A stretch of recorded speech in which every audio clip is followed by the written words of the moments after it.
Yeousch!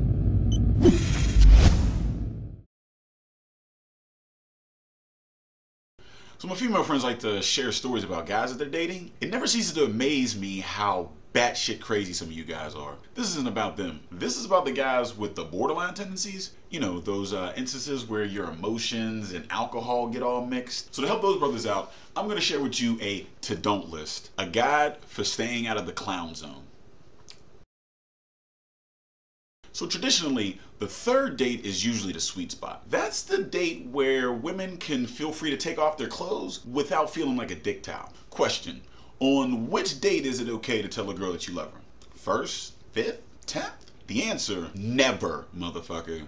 It's a trick question. If you tell a girl that you love her while you're still dating, then your love just got you one step closer to being maced or tased. If you're not talking on a daily basis or have a label of some sort, love can be scary for a woman. Don't get me wrong, some women are actually flattered by this and are eager to hop into a relationship after hearing it. Those same women probably enjoy waving sharp objects at your genitals. The minute she hears it, she's thinking to herself, I knew I shouldn't have let this nigga hit. And that means you're not only fucking it up for yourself, but you're fucking it up for the rest of us. You just raised the price of a milkshake. As men, we need to work together in order to keep the pussy inflation rates to a minimum. All you did was make her feel like her pussy should be on display at a museum somewhere. Like niggas should be taking out second mortgages just to pet the pussy. Fuck your son's college career. I need shoes. For the sake of all parties involved, just remember, no label, no love. This means girlfriends, wives, mistresses, and hookers. I say hookers because you're paying them anyway, so it really doesn't matter what the fuck you say to them. Let her decide when it's time to change the relationship status on the Facebook. Okay? Honestly, this is something that shouldn't even concern you.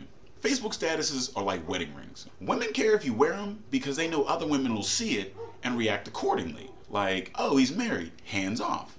Men don't give a fuck about wedding rings because they know other men don't give a fuck about wedding rings. Like, oh, you're married? That's sweet. Would you like to see a picture of my cock?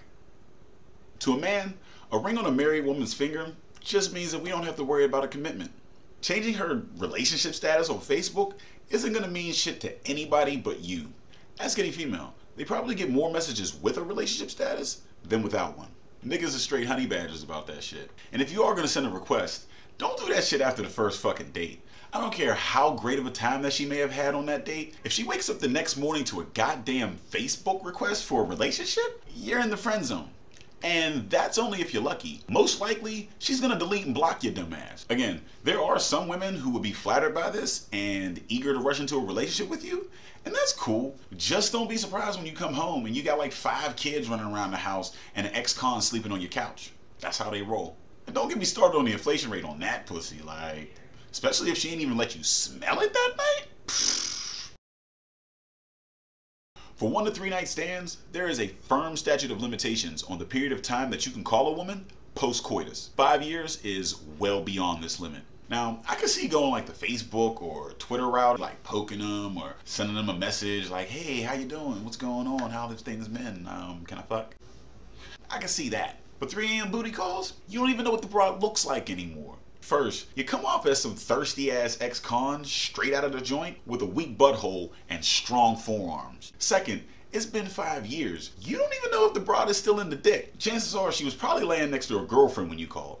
And now, she gotta convince Sherry Armpits that she's still down for the mound. Sherry ain't going for that shit. Pow! Right in the kisser. Next thing you know it, you got titties and flannels flying all over the fucking place. Ain't nothing pretty about a butch bitch battle. And it's all because of your drunk thirsty ass. Shame on you. Not to mention pussy inflation. You just added 3 zeros and are common to that shit. And this doesn't apply to exes. I mean, like real exes. Look, just because she ate your asshole a couple of times does not make you official, my friend. Some girls just had weird uncles growing up. If you're an ex and you call years later out of the blue, it may be a little weird, a lot of weird. But if your stroke game was proper back then, well, you never know. They say giants have the memory of an elephant, and by they, I mean me. I say that. And so should you.